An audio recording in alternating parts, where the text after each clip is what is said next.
Caring Review, print speaking to the blind, celebrating 40 years of audio newspaper production. Welcome to this week's edition of the Glasgow Times Podcast, recorded at the Bishop Briggs Media Centre by our amazing volunteers.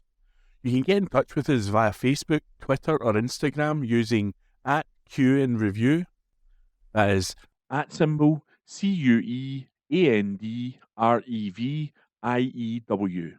You can also contact us directly by emailing information@QandReview.com. That is INFORMATION@CUEANDREVIEW.com, or by calling 0141 772 3976. That's 0141 772 3976. From the Glasgow Times, Friday the 21st of June, from the news section, "He's going to kill me," report by Connor Gordon. A man poured cleaning fluid on a woman and turned it on the gas supply to a cooker in a terrifying abduction. Patrick Kelly, 46, held friend Caitlin Brown at a flat in Glasgow's Kinning Park on February the 17th, 2017. Kelly barricaded the front door with a dining table, having sprayed Miss Brown's feet with the liquid. He earlier ignited the gas supply and went to switch off the electricity to the property when she tried to phone for help. Miss Brown was heard to shout from a window, "He's going to kill me, he's going to burn the place down." Kelly pleaded guilty yesterday at Glasgow Sheriff Court to culpable and reckless conduct as well as abducting Miss Brown. The court heard Miss Brown rented the second floor property in Sussex Street from Kelly's parents. Kelly, of Armagh, Ireland, had been drinking with Miss Brown and friends the previous night. Around 2 p.m, paranoid Kelly believed that the police were coming to get him.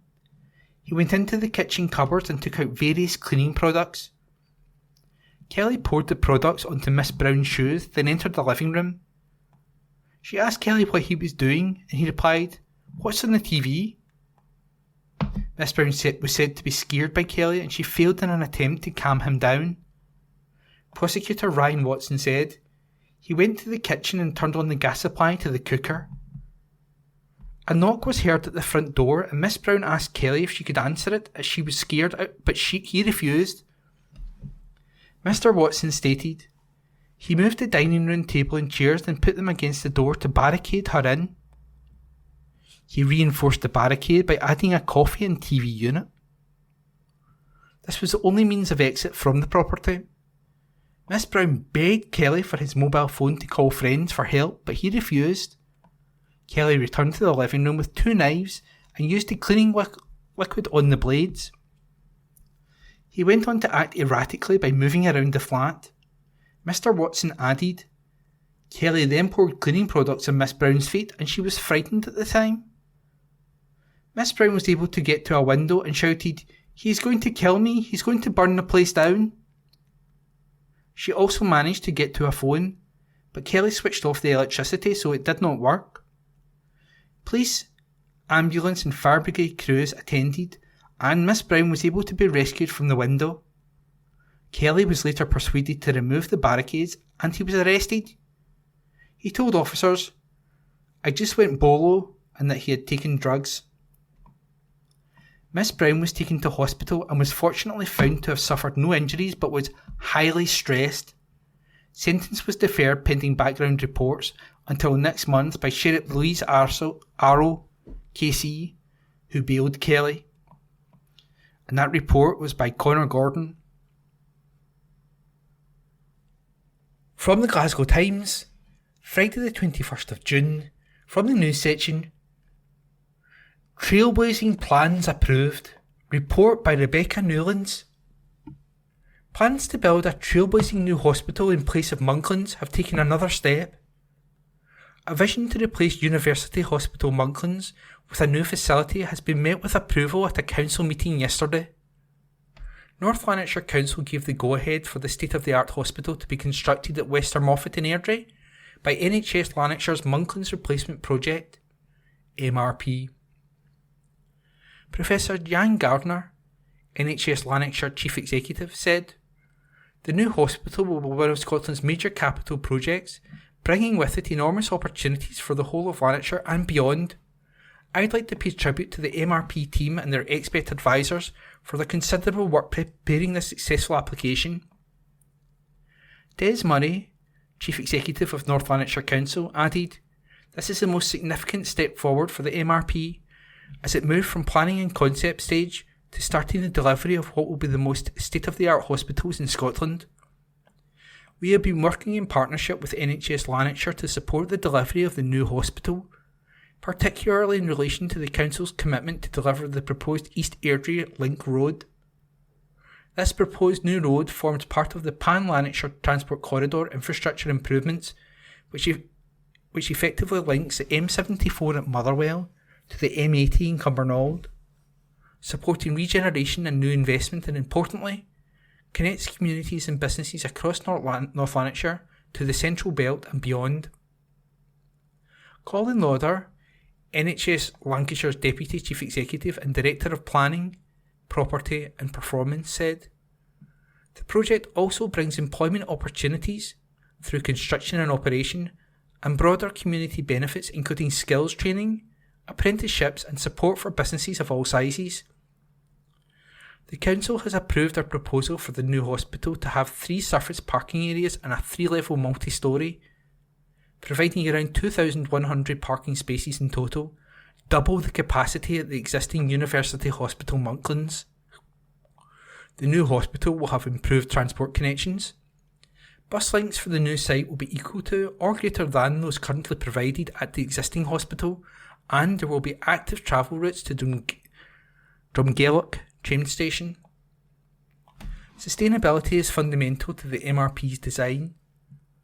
The planning application sets out ways to protect and enhance the natural environment of the woodland area. We're now developing a full business case and the project's budget will be part of this process.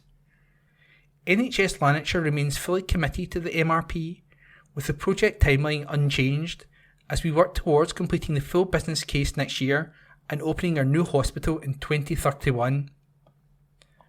And that article was by Rebecca Newlands. From the Glasgow Times, Friday the 21st of June. From the news section, First Minister apologises over hospitals. Report by Morgan Carmichael. First Minister John Swinney has apologised to patients who have faced treatment in hospital corridors. At First Minister's questions yesterday, Mr Swinney was questioned by Anas Sarwar after the Scottish Labour leader said overcrowding in Scotland's emergency departments has led to more than half of them treating patients in hospital corridors. Mr Swinney expressed his regret, saying he had seen media reports of a particular case at the Queen Elizabeth University Hospital and apologised unreservedly to anybody who has that experience. Because the pensioner tested positive for COVID-19, he couldn't be placed in a mainstream ward and was left in a room filled with medical supplies and no water, buzzer or access to a toilet. The pensioner's son told the Glasgow Times the room was also lined with several drinks which he claimed belonged to staff. He added that staff would come in and out and take sips of juice while his dad lay there waiting to use the bathroom and receive medical attention. However, an NHS Greater Glasgow and Clyde spokesperson denied that they had left the man in a cupboard, but had placed him in the resus room which is routinely used to care for patients. They added, "While we do not comment on individual cases, we would like to apologise to this family whose loved one did not experience the level of care they would expect. Our clinical teams have been in close contact with the family throughout in an effort to address concerns that have been raised." The patient's son has now hit out, saying we hear the word sorry constantly from the government but to no avail. He said, "I'm glad it's being spoken about at this level, but if you look at the amount of people this is happening to, then maybe words aren't enough anymore. We hear the word sorry from government every day over something wrong they're doing or have done. Meaning to do something about it, that's what people notice, not just words." Mr Sarwar shared the same sentiment to FMQs as he responded to Mr Swinney's apology. He said, "Week after week we've been hearing apologies from SNP First Ministers. Then we just get apologies the week after, and the week after. Nothing actually changes in terms of people's lived experience. And that article was written by Morgan Carmichael. From the Glasgow Times, Friday the 21st of June, from the news section. Historic building to reopen after £4 million transformation. Report by Rebecca Newlands. A historic Glasgow library is set to reopen after a £4 million transformation project. Elder Park Library and Community Hub will welcome visitors through its new and improved doors from Monday, June 24th. The upgrades include a full refurbishment of the interior and exterior, a new community kitchen, more toilets, improved baby changing facilities and more bookable areas for people to use.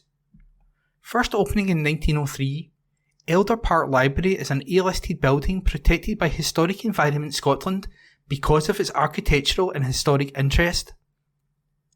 It is a much loved and iconic piece of local history and was gifted to Govan by Mrs. Isabella Elder, the wife of Govan industrialist John Elder, who inspired the name of the nearby Elder Park.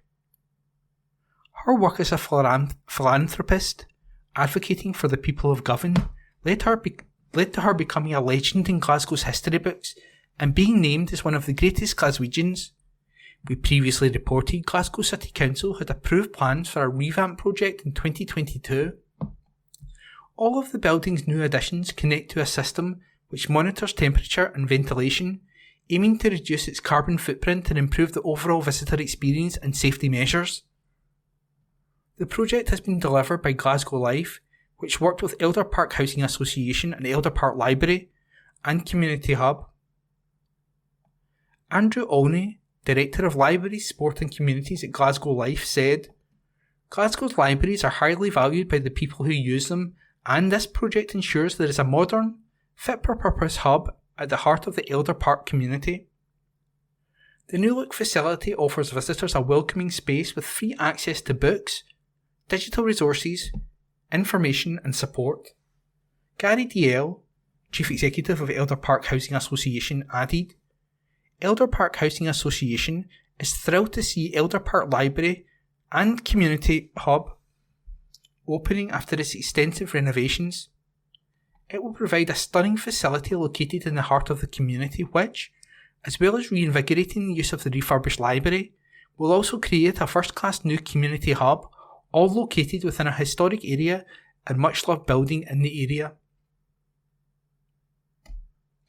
Elder Park Library and Community Hub will be open 6 days a week, from 1pm to 8pm on Mondays and 10am to 5pm Tuesday to Saturday. And the article was written by Rebecca Newlands. From the Glasgow Times, Friday the 21st of June, from the news section. Man ordered to pay £60,000. This article is unattributed. A man convicted of hiding a haul of unaccounted for cash in a van has been ordered to pay back £60,000. In March 2022, Andrew Earley pleaded guilty along with a co-accused to concealing £30,020 in the vehicle. The 38-year-old received a community payback order for 12 months and was given a restriction of liberty order for 9 months. He was also ordered to carry out 250 hours of unpaid work. The Crown Office and Prosecutorial Officer Service said the cash was found hidden behind the van's glove box inside polythene bags and wrapped in elastic bands. It was discovered after cops searched the motor on the M8 motorway near Erskine in Renfrewshire in November 2015, with a police dog helping sniff the money out. Now, at a hearing at Paisley Sheriff Court on Tuesday, Earley, who is from Lugton in East Ayrshire, was made subject of a confiscation order for £60,022. Meanwhile, his benefit from general criminal conduct was recorded to be £750,000. The Crown Office and Procurator Fiscal Service says confiscation proceedings were initiated following his conviction. Additionally, the Crown can apply to the court to increase the order if Earley acquires any assets in the future to pay back the full amount he made from his crimes. Sandon Corrins, Deputy Prosecutor Fiscal for Specialist Casework, said, "This order shows that the Crown will not stop at prosecution. Even after a conviction, we will use legislation to ensure illegally gained funds are confiscated. These funds will be added to those already gathered from proceeds of crime and will be reinvested in Scottish communities through the Cashback for Communities programme." And that article is unattributed. From the Glasgow Times, Friday the 21st of June, from the news section, needle disposal bin collects 5,000 items. Report by Nicole Mitchell. A secure disposable bin that was installed in the city centre to reduce drug-related litter saw more than 5,000 items deposited in its first 6 months. The Needle Drop Box, the first of its kind in the city, is located on New Wynd, near the busiest needle exchange in the Greater Glasgow area. It allows people who are injecting drugs away from home to safely dispose of needles and syringes. The Glasgow Times previously reported the bin was installed in May last year, with the area chosen because it was known to have a high level of drug-related litter. John Campbell, Injecting Equipment Provision Manager at NHS Greater Glasgow and Clyde, says the trial period for the bin has gone very well. The bin contains a 60-litre container which is emptied frequently with the contents measured each time. John said, "That's 5,000 items more than we would have hoped. It's really quite high." In August there were over 1,000 items disposed of within the bin, and there were only 133 items discarded within the vicinity. So it definitely appears to be hitting the mark in relation to where it's sited. "I'm really pleased. I think it's went very well."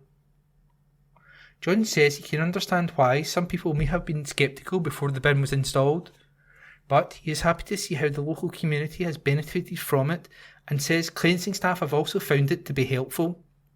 He said, "There was a little bit of turbulence when we first spoke about the bin, even though it was to benefit the community at large, but that turbulence has levelled out now, and it seems to be an accepted initiative by the clients that are actually using it and the community where it's sited. I would view that as really positive." There are now hopes that more needle drug bins could be introduced in key areas across the city as needed. Each month, call-outs for discarded injecting equipment and cleansing data from uplifting needles are mapped out to identify hotspots. John said, "We needed evidence to highlight this was going to work, so that gives us scope now to use that almost as a tool to respond to areas where there may be an increase in discarded injecting equipment or if there's been a problem with it previously." SNP councillor Alan Casey, who is in charge of addiction policy, said, "I am glad to see that the introduction of our trial public needle bin has been so successful. To know it has collected more than 5,000 items since it was located last year shows us just how much of a necessity it is for those affected by public injecting. Its successful deployment has been welcomed not just by those using the bin, but the wider community and our cleansing staff also, as we are reducing the risk to the wider public by providing this safe disposal space. I am really hopeful that we can successfully identify other locations where public drug use is prevalent now that we have the evidence to show it can and does reduce the level of discarded drug paraphernalia. The bin is one of a range of measures that have been implemented in recent years, such as single-use injection packs, water for injecting and foil as an alternative to needles for people using heroin, to reduce drug-related litter in the city. A safer drug consumption facility is also set to open towards the end of summer. And that article was written by Nicole Mitchell. From the Glasgow Times, Friday the 21st of June, from the news section. Neighbour hurled abuse. This article is unattributed. A man played loud music from his home and hurled a sectarian slur late at night. Craig Abbott, 41, made the vile comment from his home in Glasgow's Castlemilk on September 18 last year. The city's Sheriff Court heard that a neighbour heard loud music and loud singing coming from Abbott's property at 10:15 p.m. Prosecutor Jeremy O'Neill said, after a short while the witness could hear Abbott shouting, Dirty Fenian F asterisk asterisk asterisk heirs. Police were contacted and they attended Abbott's home to arrest him. Abbott pleaded guilty yesterday to behaving in a threatening or abusive manner aggravated by religious prejudice. His lawyer, Matthew Berlow, told the court that his client is currently on a community payback order. Sheriff Colette Gallagher said, "This type of behaviour will not happen again. You will know how dangerous sectarian comments and uttering offensive marks can be, uttering hatred. This is a community you do not want to live in."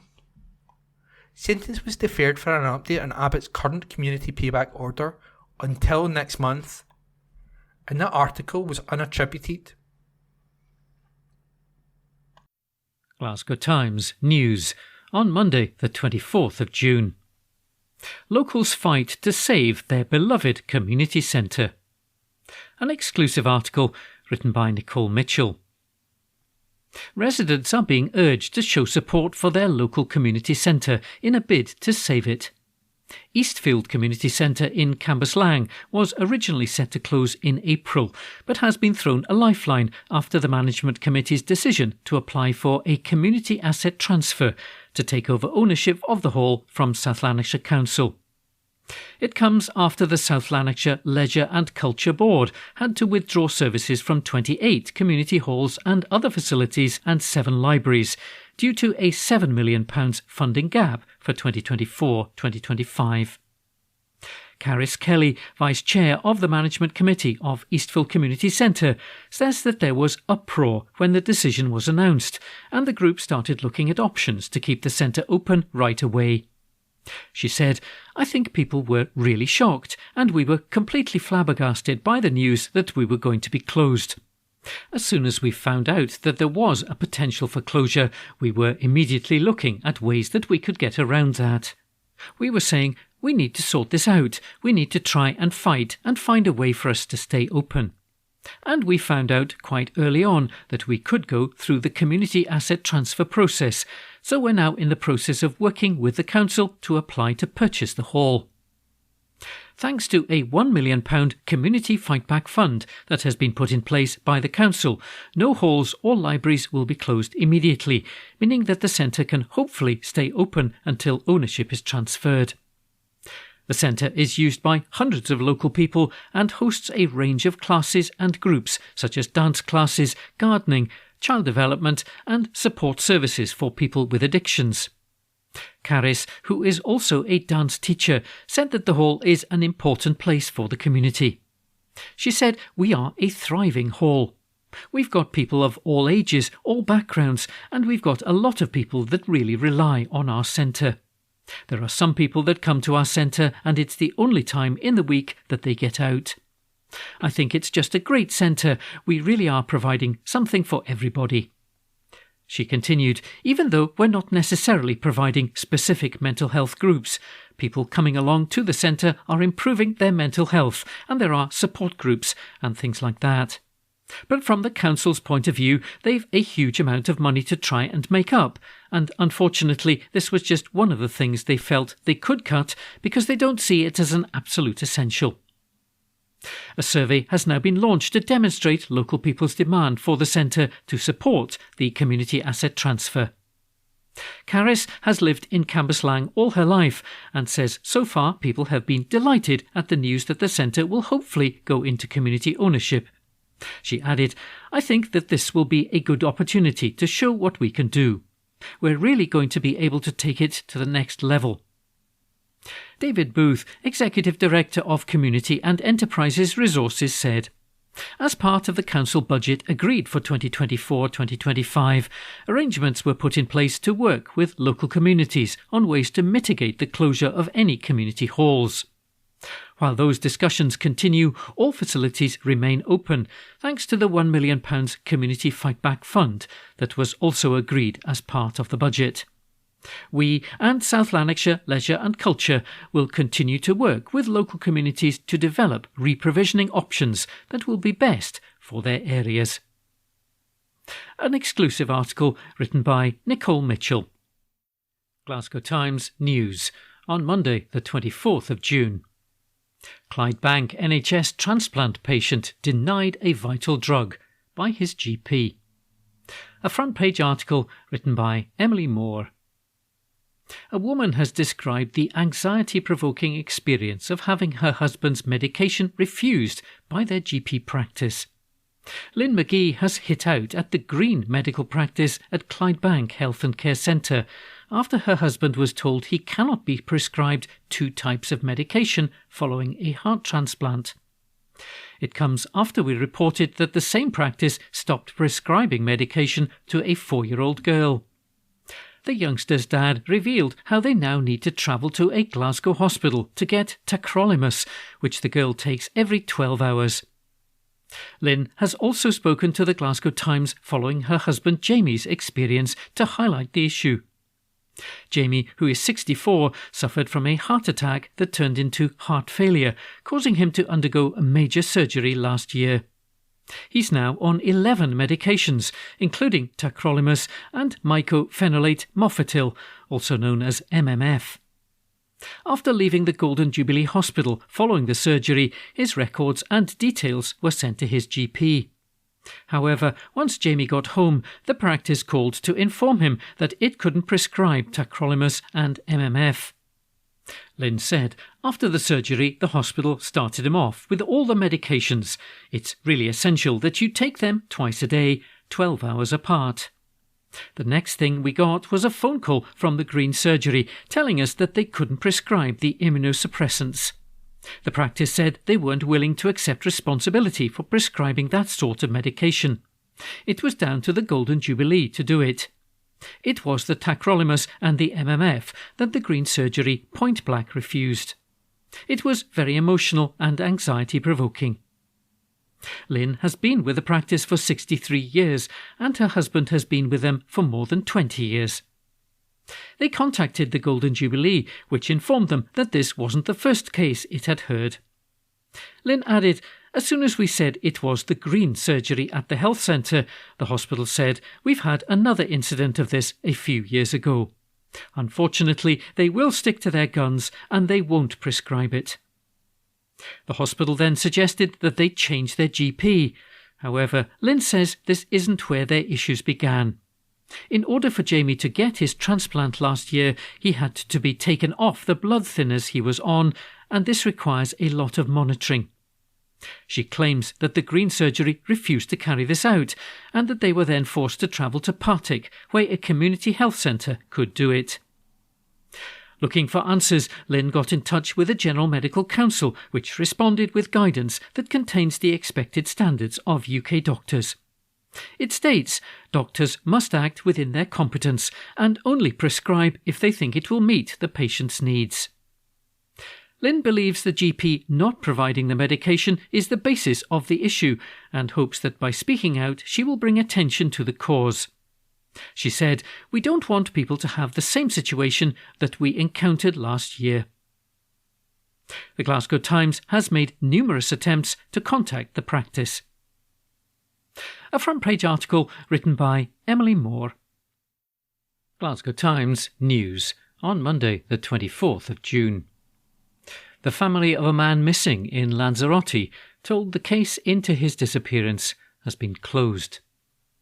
An article written by Nicole Mitchell. The family of a Celtic fan who went missing in Spain last year has been told by police that the case looking into his disappearance has been closed. Gary Watson Shearer from Renfrew arrived in the resort of Puerto del Carmen on Lanzarote on March the 16th last year to celebrate St Patrick's Day. The 53-year-old was last seen in the early hours of the next morning, and he then failed to show up for his flight home a week later. Now his sister, Debbie, who's 49, has told the Daily Record that her family is in disbelief after Spanish police told her parents that they have exhausted all leads. She said, we are in disbelief, we are angry and we feel let down by the police. We just don't know how they can do this. Gary reportedly disappeared from outside Bar 67 in Puerto del Carmen. However, CCTV cameras showed that he was lying unconscious in a shop doorway next to the pub at around 1:30 a.m. on March the 17th. We previously reported in August that authorities were looking to speak to a mystery man who was last seen walking with Gary on March the 17th. He's described as being from 60 to 70 years old, well built, with grey hair, and he was wearing a light brown sports jacket, white shirt and long dark trousers. Debbie told the Daily Record, "We do not believe that they have exhausted all leads because they haven't found the man that they released footage of, who was the last known person seen with Gary. We've been told he had no interaction with Gary, but there must have been something that prompted the police to release that footage in the first place. They were the ones that wanted to speak to that man. Why? This is why we remain confused. It's just been the same story throughout the full investigation, just no answers to questions. It's a nightmare." Gary was last seen wearing a Celtic top, shorts and white Nike trainers with green and yellow flashes. The much-loved family man is described as being around 5 foot 2 inches tall, has short hair and walks with a distinctive limp. A Foreign Office spokesperson previously told the Glasgow Times, "We're supporting the family of a British national missing in Spain and are in contact with the local authorities." An article written by Nicole Mitchell. Glasgow Times on Monday the 24th of June. Lifestyle. Glasgow Theatre faces the danger of failing to reopen despite renovation. An article written by Sarah Hilly. Glasgow's historic Citizens Theatre faces a danger of failing to reopen despite a renovation costing millions, as extra cash is needed to finish building work. With hopes that the refurbishment could finish around December the 20th this year, the council agreed to grant the theatre project another £2 million. The theatre's refurbishment is the first in 140 years and is being hailed as a regeneration boost to the Gorbals. It aims to secure the future of the building, which had fallen into disrepair. But additional funds must be sourced for the remaining work.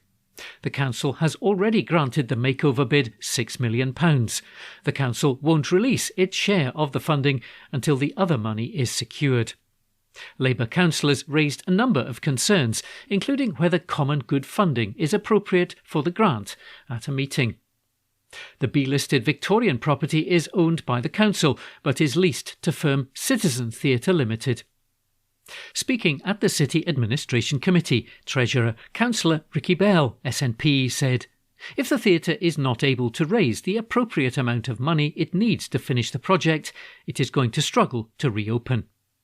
The councillor said the local authority has a decision to make involving whether to invest the £2 million on strict conditions that the additional needed funds are found. Plans to refurbish the building started in 2018 with a budget of £23 million, but due to the impact of the pandemic on the construction sector, costs have soared. A council official said that the project has faced financial challenges following COVID.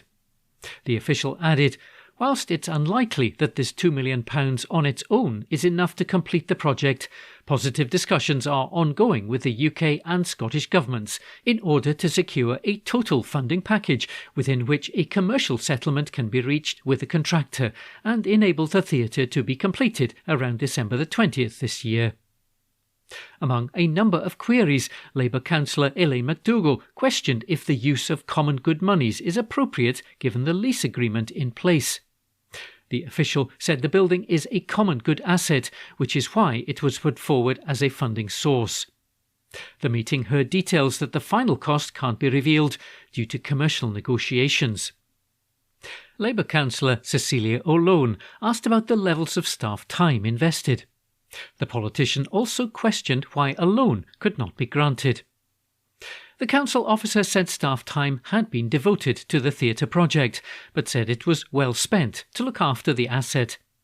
He also said that a loan was not preferred, as the council did not want to put the theatre under undue pressure financially when it reopens. Other funders of the project include the Heritage Lottery Fund, Creative Scotland and the Scottish Government. The theatre's website said plans include preserving the Victorian auditorium, creating welcoming social spaces and new rehearsal and studio spaces. The City Administration Committee approved the £2 million in principle, subject to conditions. An article written by Sarah Hilly. Glasgow Times, on Monday the 24th of June. Lifestyle. The story behind a unique and stunning new mural in the East End. An article written by Sarah Hilly. An East End school has its own unique and stunning mural thanks to the work of a graffiti artist. St Francis of Assisi primary school pupils are thrilled with the colourful artwork adorning a wall close to their school entrance in Baillieston. Artist Andy from Scottish Graffiti Murals has been spray painting the wildlife-themed image since the beginning of last week and is nearly finished. Head teacher Cara Henderson said the artwork is inspiring children and helping expand their horizons. She said, "The school has been buzzing. Some of the children have come out to watch Andy working. It's beautiful and absolutely stunning to look at. It represents the school incredibly well." Children, parents and local Labour councillor Kevin Lally are among the admirers of the work. The idea came about after discussions took place about trying to make the school's outdoor space more inspirational, which led to the parent council getting in touch with Andy. Andy said, "I've started to do forest-based murals, so put out a call on Instagram looking for a blank wall. It was meant to be." He enjoys wild camping and has been creating forest-themed murals, and his nature-based image suited the primary school perfectly. The image features wolves and other wildlife, which is befitting as St Francis of Assisi is the Catholic patron saint of animals. A wise owl and a dove, which is on the school's badge, have also been featured. And a special edition was made after pupil Blake, 5, asked why there is no bug. The request prompted Andy to paint in a wee bug into the artwork. Describing the mural, 5-year-old Ivy said, "I think it's fantastic. We have been learning about artists, including Vincent van Gogh." Taylor James, 9, explained how the wolves being featured tied in with a story about how St Francis of Assisi had tamed a wolf, which was terrifying people in a forest. Zara, 9, said, "We love animals in our school. It's really nice to look at." Councillor Lally said, "This magnificent mural is full of colour and full of life. The animals painted in this mural bring St Francis of Assisi to life as the patron saint of animals. The pupils of the school have been involved throughout the project, and many other members of the school community have visited to see the work progress." The Baillieston politician added, "I spoke to the postman and he looked forward to his daily visits to the school to enjoy the changes in colour that greeted him. This mural can be seen on the approach to the school and really brings a fantastic sense of welcome to everyone that enters. The concept of the wild animals and nature in and around the many green trees and grass areas enhance the entire school." An article written by Sarah Hilly. Glasgow Times News, on Monday the 24th of June. McGill's bus group clocks up 10 million green miles. An article written by Sandhya Suresh. A major bus operator's zero-emission buses have travelled a record 10 million miles.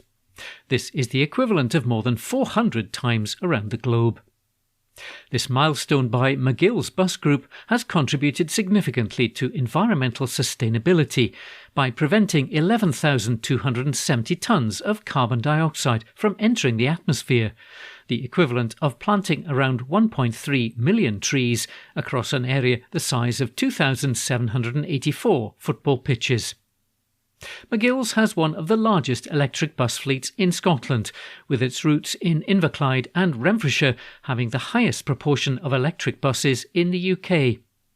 The bus operator has invested £55 million in more than 110 zero-emission buses and their associated infrastructure. Sandy Easdale, director of McGill's buses, said, "Most of Greenock's local bus network is now delivered using our zero-emission buses, while Paisley is now top of the electric bus chart in the UK, with 80% of our fleet serving the town being electric.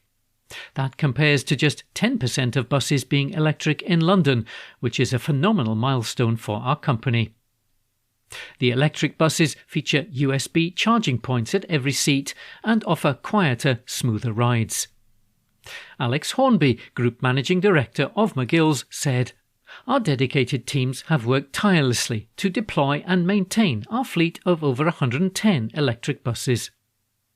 Stuart McMillan, MSP for Glasgow and Inverclyde, said, "I'm grateful for the investment that McGill's continue to make in their electric bus fleets, and I'm pleased to celebrate this milestone with them. Quality, zero-emission public transport is great news for our region in not just reducing congestion and carbon emissions, but by giving local people access to jobs and education too." An article written by Sandhya Suresh. Glasgow Times on Midsummer Day, the 24th of June. Opinion: Rishi Sunak's National Service Scheme is a gimmick. A column written by Mike Daly. Rishi Sunak has pledged to reintroduce national service for young people across the UK if he is re-elected on the 4th of July. The Conservative Party's plan is for those aged 18 to choose between a full-time placement in the armed forces for 12 months or to volunteer in a public or charitable service 1 weekend a month over 1 year.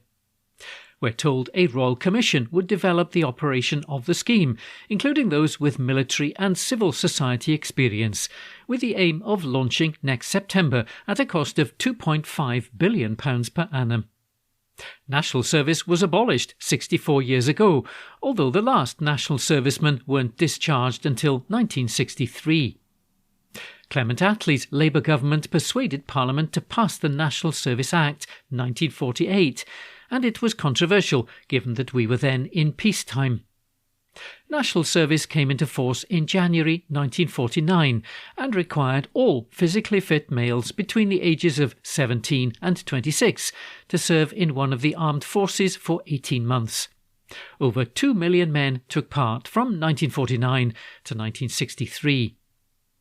The rationale and logic for conscription after the Second World War was the need to maintain high levels of military forces in parts of the world where Britain had ongoing commitments, as in Germany, Palestine and in India. Contrast that with the position today. We aren't at war and don't have post-World War commitments. For those who argue that we need to increase the ranks of our military, it's important to remember that the armed forces have been subject to systemic cuts. From the year 2000 to 2023, armed forces numbers reduced by almost one-third, 207,000 in the year 2000 to 141,480 last year. The majority of cuts took place as part of a strategic defence review from 2010 to 2015, implemented by the Tories. What's the point of Mr Sunak's National Service Plan? Is it an economically feasible and workable proposition, or a bit of shameless electioneering? Certainly, the use of terms such as choosing and volunteering make no sense as the Prime Minister is proposing a compulsory scheme. Just how much socio-economic value will be gained by forcing young people into the military or unpaid charitable work is anyone's guess. In my experience, you get the best results from people who want to do things through personal choice, principle and self-belief. The proof of how out of touch Rishi Sunak truly is came last week when he told a public audience that young people could face sanctions, including losing access to finance or driving licences if they refuse to do national service. How does this square with previous platitudes of how national service would help unite society in an increasingly uncertain world and give young people a shared sense of purpose? Picking on 18-year-olds when they're unlikely to afford their own home for years to come and are more likely to have less job security in the gig economy than older people is an easy thing to do before a general election. But it's cheap and derogatory. We've seen various youth programmes over the decades. Mr Callaghan's Labour government introduced the Youth Opportunities Programme in 1978. It had little positive long-term effect on youth unemployment statistics. Its successor was Mrs Thatcher's Youth Training Scheme in 1983. We can learn from the good and bad aspects of past economic interventions to help young people. But there's no evidence that the current Prime Minister has done so. A column written by Mike Daly. Glasgow Times News on Monday the 24th of June. Sight loss charity calls for better accessible voting. An article written by Liam Milton. Blind and partially sighted voters are urging for improvements in voting accessibility ahead of the upcoming general election. In calls echoed by RNIB Scotland, people with vision impairments want to vote with greater independence. According to the RNIB research, only 13% of sight loss sufferers could vote without assistance and in secret at the last general election. Renfrewshire resident Alan Russell said, "As a blind voter, being able to get into the polling station and know that I can get support when I am there is really important to me. I do have to ask someone to help me vote, which means I can't yet vote in secret." Ahead of July the 4th's general election, the Electoral Commission has released online guidance on expectations at polling stations in partnership with sight loss charities. The RNIB also wants more accessibility in political party communications. The aim is to enable more blind and partially sighted voters to cast their votes confidently. James Adams, director of RNIB Scotland, said, "It's really important that blind and partially sighted people are able to participate fully in the general election. We're pleased that the Electoral Commission has put in provisions to make voting as accessible as possible. There is a need to improve this process over the long term, and we do appreciate that there is work underway to achieve this." He further stressed the role of political parties in making their communications accessible. Adding alternative text to images on social media is one adjustment the director believes helps blind and partially sighted people. Doing this means a description of the pictures and graphics is read out to users. According to the RNIB, more than 180,000 people are living with sight loss in Scotland. The main aid in use presently is the tactile voting device. However, as it does not provide candidate names, many blind or partially sighted people still need assistance to vote. Less than a third of them were satisfied with their voting experience in the 2021 UK elections. An article written by Liam Milton.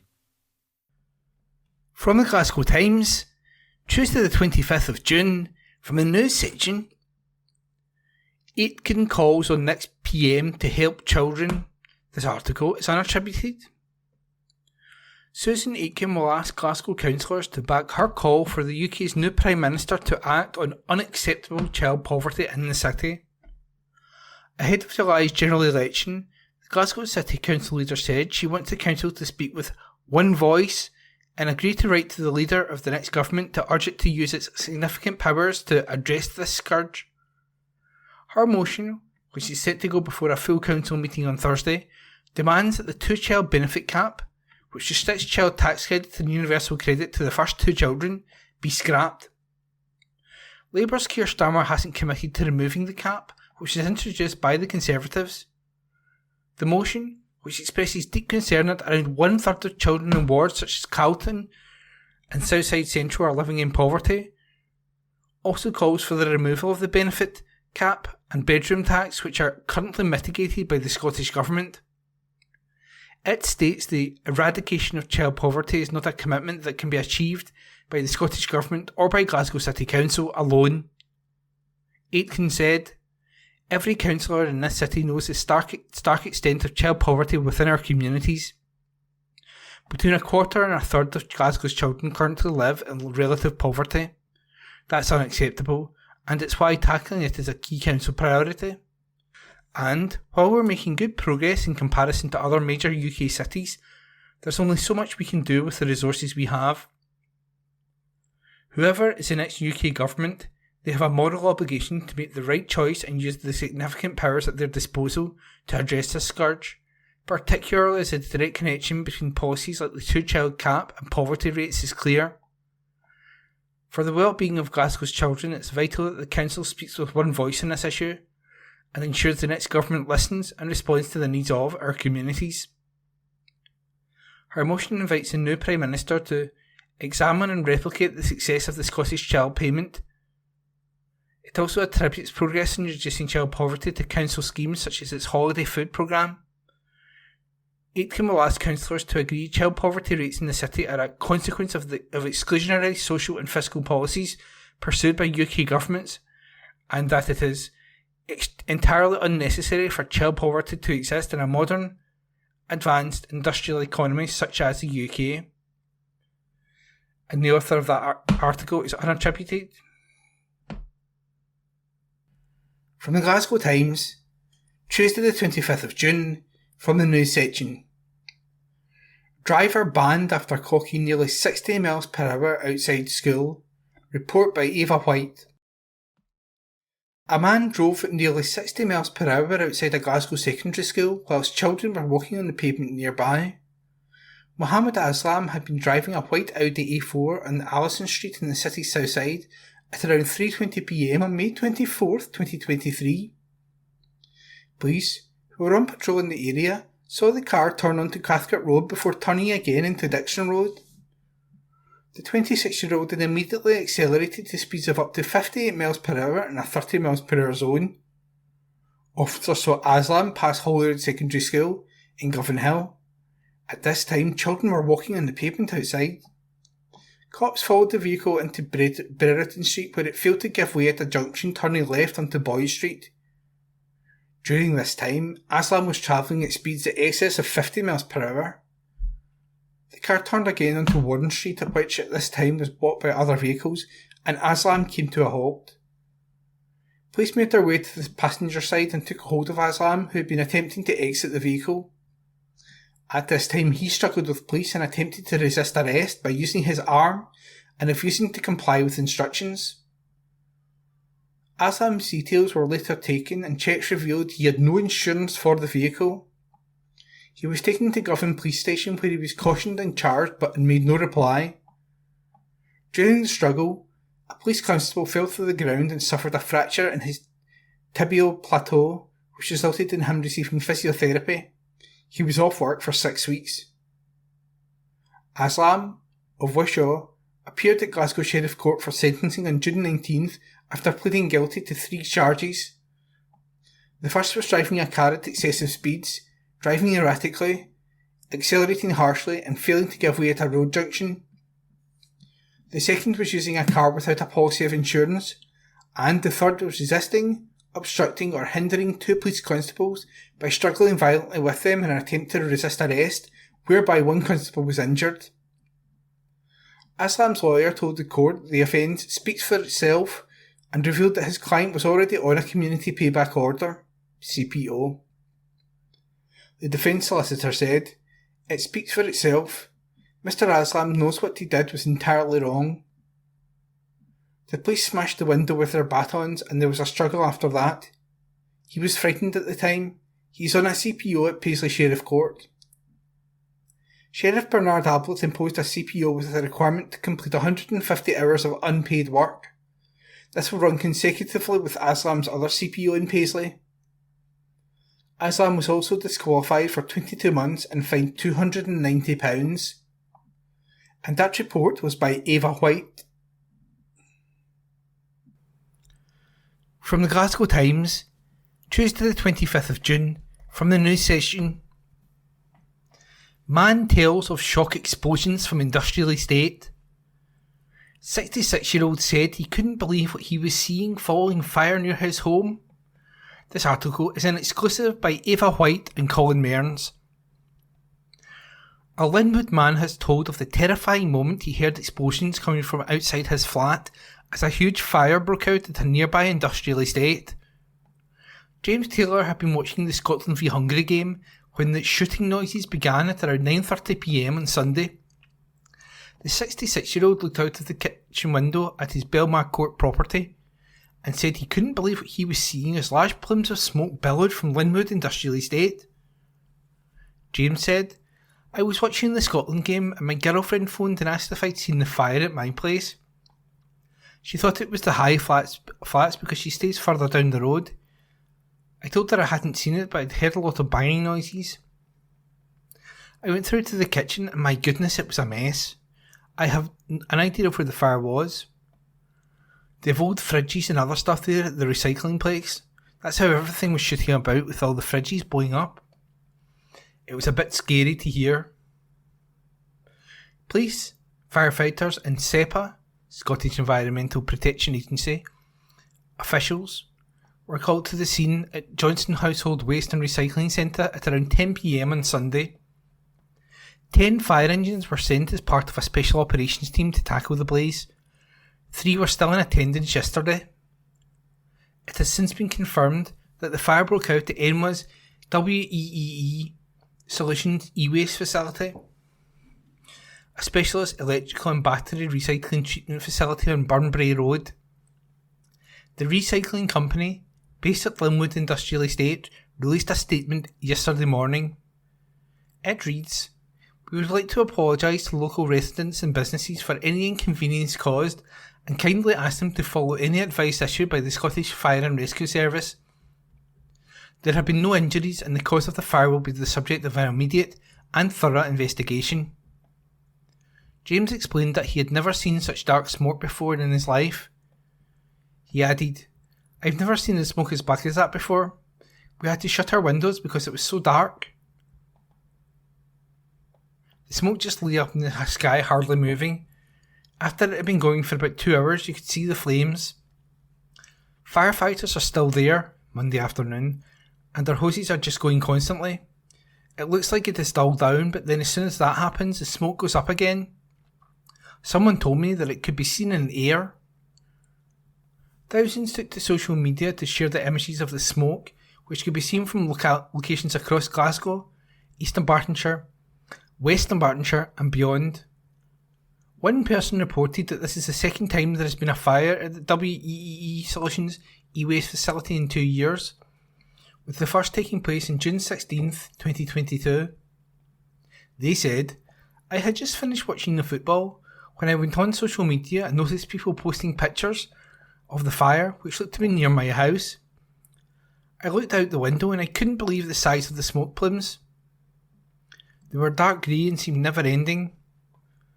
I shut all my windows due to concerns about the fumes. It is the second time there has been a fire there in 2 years.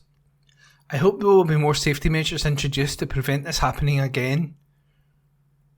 Renfrewshire Council announced yesterday that the recycling centre will be temporarily shut for the day as emergency services continued to secure the site, 17 hours after the fire started.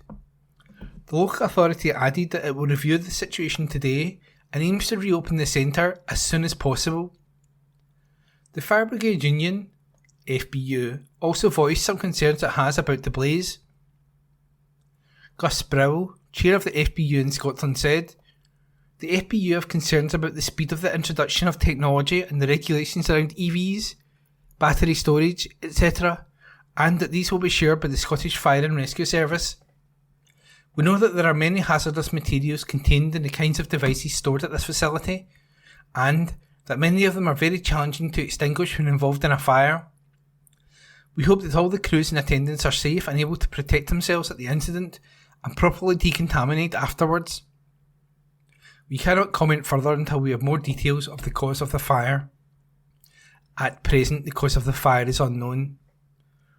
Local residents are also being advised they no longer need to keep windows and doors shut and they can go outside safely. An article was an exclusive by Ava White and Colin Mearns.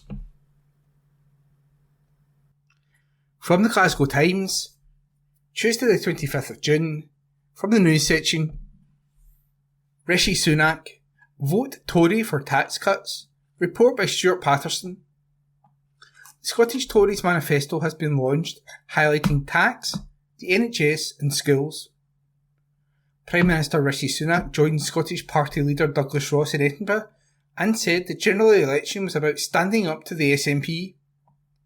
The manifesto pledges were heavily weighted towards issues that are the responsibility of the Scottish Parliament and not Westminster.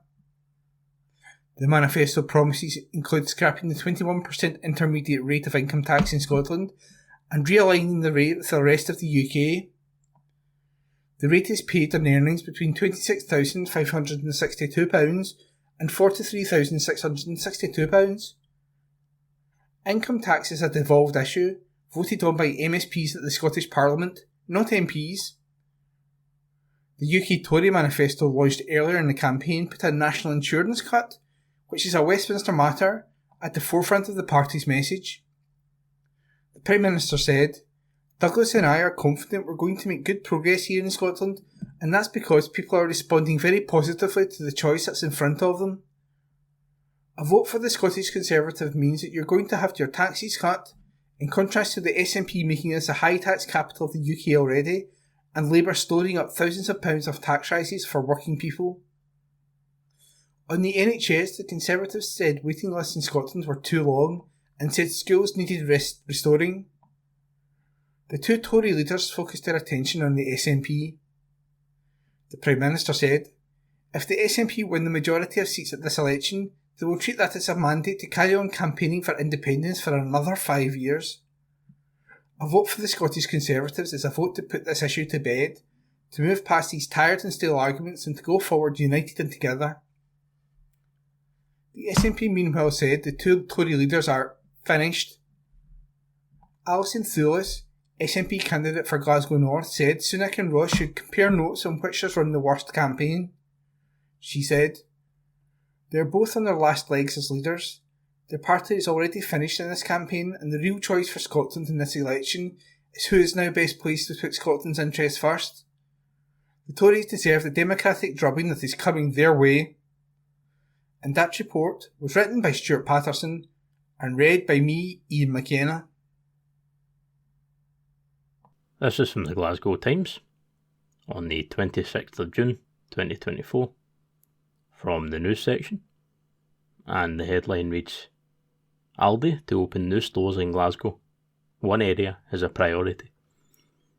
This article is by Rebecca Newlands. A supermarket giant is looking to open new stores in Glasgow, and one area is a priority. Aldi is on the hunt for the best locations in the city to open shops as part of its rapid expansion drive. Last month, they called on the nation to get in touch to highlight where in Britain needed new Aldi stores most, and received more than 4,000 requests. The place they are currently considering as a priority is Cathcart in the south side. We previously reported the firm was planning to open locations in Cathcart, as well as Springburn, Glasgow Fort and Clarkston. Jonathan Neal, Managing Director of National Real Estate at Aldi UK, said, "We want to make high quality food accessible to all, but we can't do that while there are still some towns and areas that either don't have an Aldi or have capacity for additional stores. We recognise there is huge demand in certain regions for more stores, which is why we decided to get the public's input on our latest list of priority locations. They have helped us identify where demand is greatest, and we will continue to work to bring Aldi to as many people as possible. Each site should be able to accommodate a 20,000 square foot store with around 100 parking spaces. Ideally, the location will be near a main road with good visibility and access." The supermarket says it is also on the lookout for sites to accommodate its Aldi Local store format inside the M25, which are around 5,000 square feet in size. Anybody who has a site that may fit Aldi's requirements should contact realestateacquisitions@aldi.co.uk. This article is by Rebecca Newlands. This is from the Glasgow Times on the 26th of June 2024 from the news section, and the headline reads, "Jet 2 holiday horror as family left without running water." This article is by Joshua Sorrell. A family has slammed their shocking Jet 2 holiday as they claim they were left without access to running water for 24 hours in 40-degree heat and told to use the swimming pool. Laura Adediji booked a week-long Jet 2 package holiday to Coral Bay, Cyprus, last month, with 6 family members, including her 2 young children. The 36-year-old said she was shocked when 3 days into the trip, their water supply dried up and they were unable to wash or access drinking water from the taps for 24 hours. Laura says she contacted Jet2 and the Villa Company numerous times, but were told by text that water from the pool could be used to help flush the toilet. The waste company director says the family was forced to cancel taxis and a restaurant booking because they didn't want to go out without showering after lying by the pool all day. Laura is demanding a full refund for the holiday due to the shocking Jet2 customer service. Jet2 said there had been a municipal water cut temporarily affecting the area and advised water from the pool could be used to help flush the toilet. Laura described the lack of access to running water for such a prolonged period of time as dangerous. Laura said, "We called them numerous times and they said you should have water by 12 noon, so every hour we rang Jet2 and the Villa provider and they just kept telling us you'll get it soon. We get told by Jet2 over email and text that we can use the swimming pool water. That's disgusting. It's like 40 degrees. It's really hot. You can't expect a family of 7 to be in a villa without running water, regardless of whether there's a swimming pool here or not. It's not just been 1 or 2 hours without water. It's been over 12 hours. It should be urgent. If there'd been a fire in the villa, what should we do?" A Jet2 spokesman said, "We have spoken with the customer directly to resolve this matter. We can confirm there was a municipal water cut temporarily affecting the entire area, which obviously impacted the villa too. We have provided the customer with regular updates, and as part of this, the customer was advised that the water from the pool could be used to help flush the toilet." A spokesman for the villa said, "We are aware of the situation and are in direct contact with the customer to rectify the issues they have experienced. Our team is in touch with Jet2 about the matter and we will work together to ensure a satisfactory resolution." The Water Supply Department of the Pegia municipality has been contacted for comment. This article is by Joshua Searle. This is from the Glasgow Times on the 26th of June 2024 from the news section, and the headline reads, "Man arrested following disturbance in Ridley Street." This article is by Rebecca Newlands. A man has been arrested following an alleged disturbance in Glasgow. Officers were called to Leader Street in Ridley in the east end of the city on Tuesday evening. A fire engine, 2 ambulances and 3 special operations teams were sent to the scene. A 39-year-old man was arrested in connection with the alleged incident, and an investigation into what happened is continuing. A Police Scotland spokesperson said, "A 39-year-old man has been arrested following a disturbance at Leader Street in Glasgow around 7:10 p.m. on Tuesday, June 25th, 2024. Inquiries are ongoing." A spokesperson for the Scottish Fire and Rescue Service said, "We supported emergency service partners at an incident at Leader Street, Ridley, Glasgow. Operations Control mobilised 1 appliance to the area after the alarm was raised at 10:16 p.m. on Tuesday, June 25th. A Scottish Ambulance Service spokesperson said, "We received a call at 22:08 on Tuesday, June 25th, to attend an incident on Leader Street, Glasgow. 2 ambulances and 3 Special Operations Response Teams, SORT, were dispatched to the scene and no patients were transported to hospital." This article was by Rebecca Newlands. This is from the Glasgow Times on the 26th of June 2024 from the news section, and the headline reads, "Meet the dedicated Clydebank man who has donated 174 pints of blood." This article is by Emily Moore. A dedicated Clydebank man is celebrating being one of the most committed Scottish donors by giving his 174th pint of blood. Alexander Scullion, 68, from Linvale, has been loyally giving blood for more than 45 years. improving the lives of over 500 people, making him one of the country's top donors.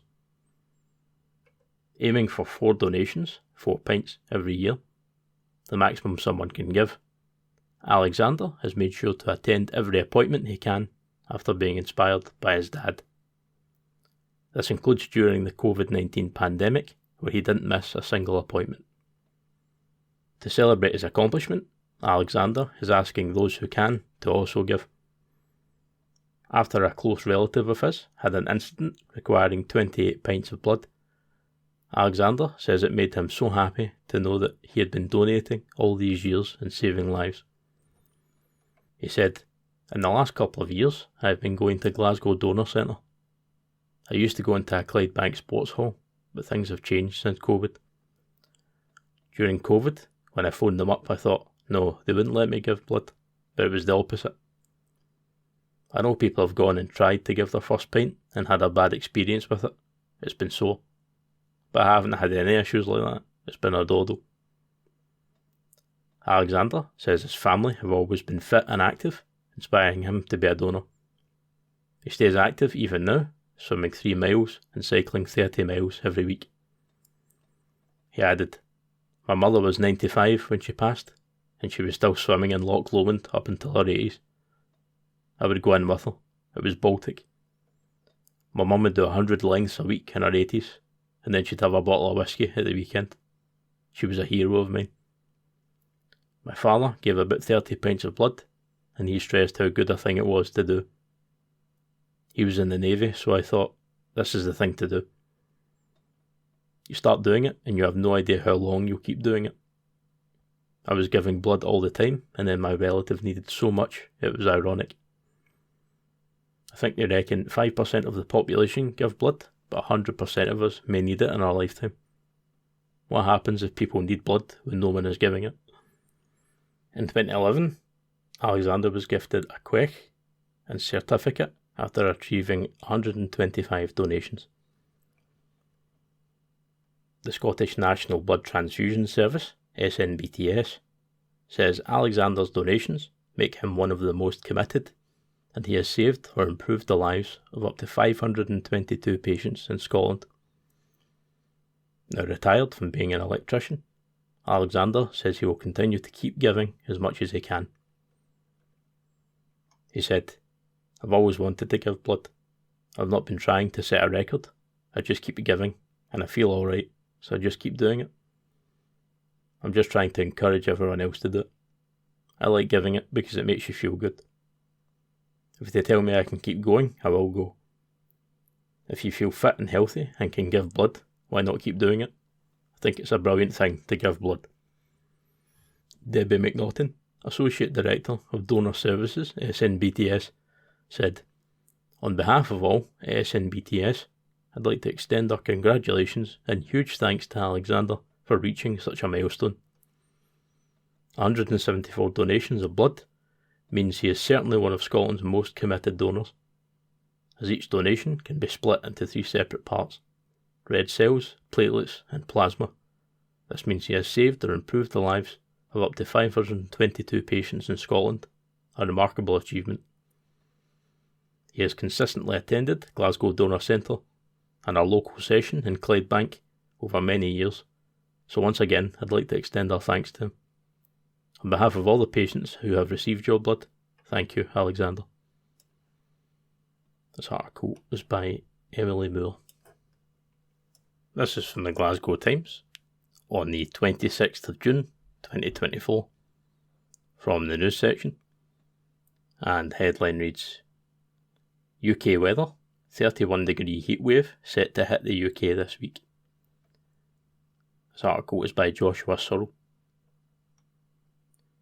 Temperatures could peak at 31 degrees Celsius in parts of the UK this week, as health warnings have been issued amid a short-lived heatwave. Monday was the hottest day of the year so far, reaching 28.3 degrees Celsius in Wisley, Surrey, and temperatures are expected to rise even higher in parts of central and eastern England on Wednesday, the Met Office said. The UK Health Security Agency, UKHSA, has issued yellow heat health alerts across most of England. They will remain in place until Thursday, when forecasters expect temperatures will begin to return to their seasonal averages. Andrea Bishop, a Met Office spokeswoman, said it will continue to be very warm across much of the country over the next few days, though conditions in the west and the southwest will be nearer average temperatures. Wednesday is a very warm day for many, and we're going to have top temperatures of 31 degrees Celsius, she said.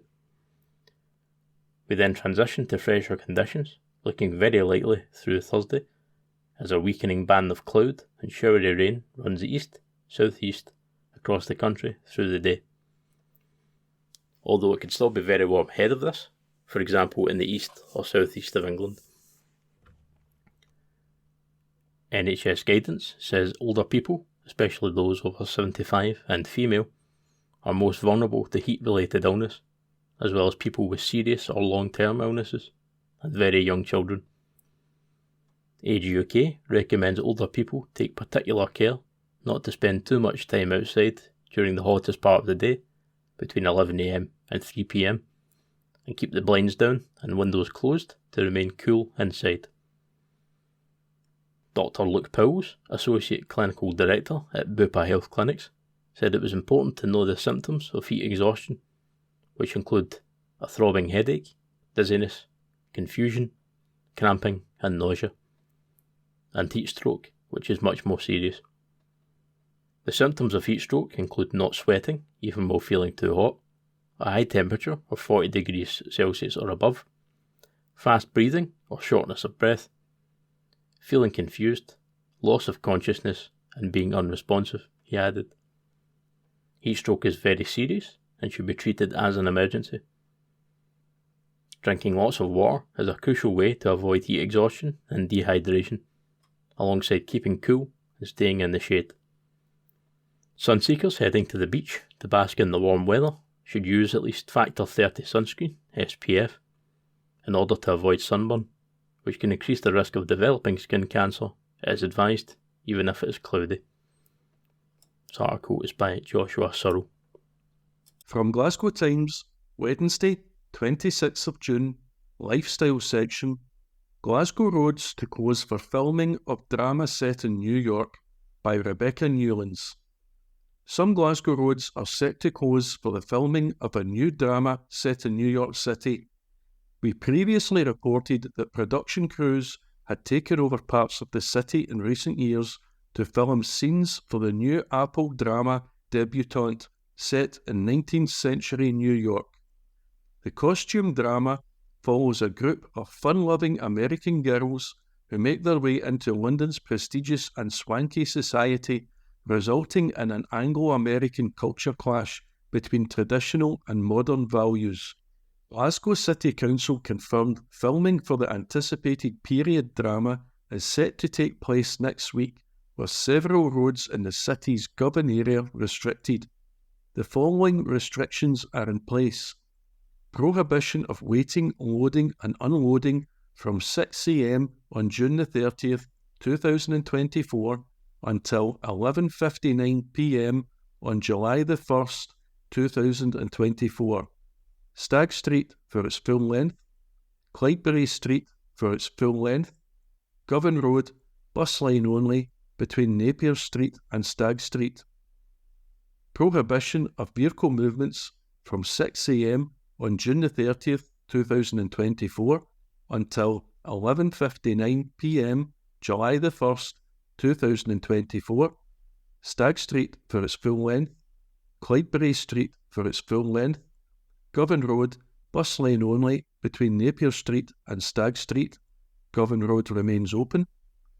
It's not the first time our city has been used as a stunt double for the Big Apple, with St Vincent Street being transformed into New York in 2022 for the filming of Indiana Jones and the Dial of Destiny.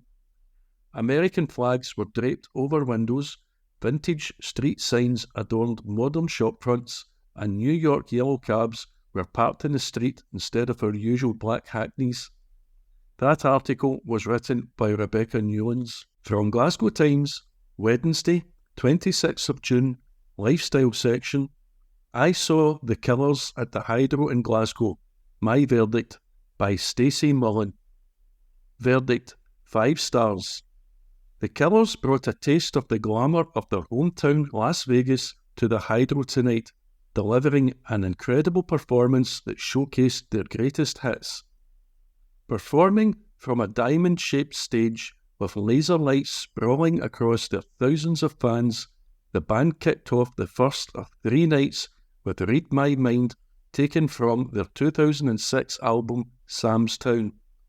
Energetic frontman Brandon Flowers quickly followed with Somebody Told Me while wearing a sparkling suit fit for a showman, of course. He then asked, "What's up, Glasgow? Hello, my name is Brandon Flowers and I'll be your host this evening."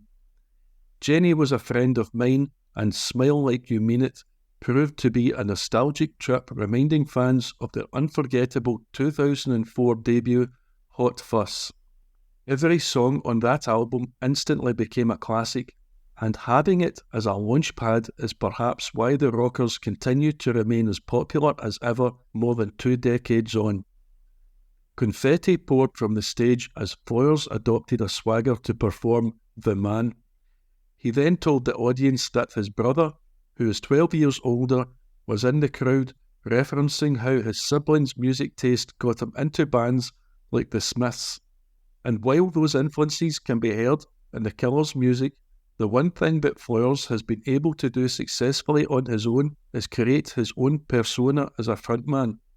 Not only is he oozing with charisma, he's incredibly passionate when he performs every song, and that sort of energy bounces off an audience.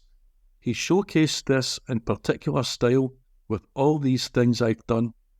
It felt like he was a preacher, and the Glasgow crowd was reciting his sermon as they sang loudly, "I've got soul, but I'm not a soldier. There is nothing else quite like it." Smiling throughout, Flowers then took on Erasure's A Little Respect, and it was quite simply the cover version we never knew we needed. Human then followed, and as a standout track. Hearing it in a live setting is a complete joy for any fan of the band, in the same vein as Mr. Brightside, which rounded off the first night of the Killers' Hydro residency. That article was by Stacey Mullen. From Glasgow Times, Wednesday, 26th of June, Lifestyle section, one of world's oldest music festivals coming to Glasgow, by Rebecca Newlands.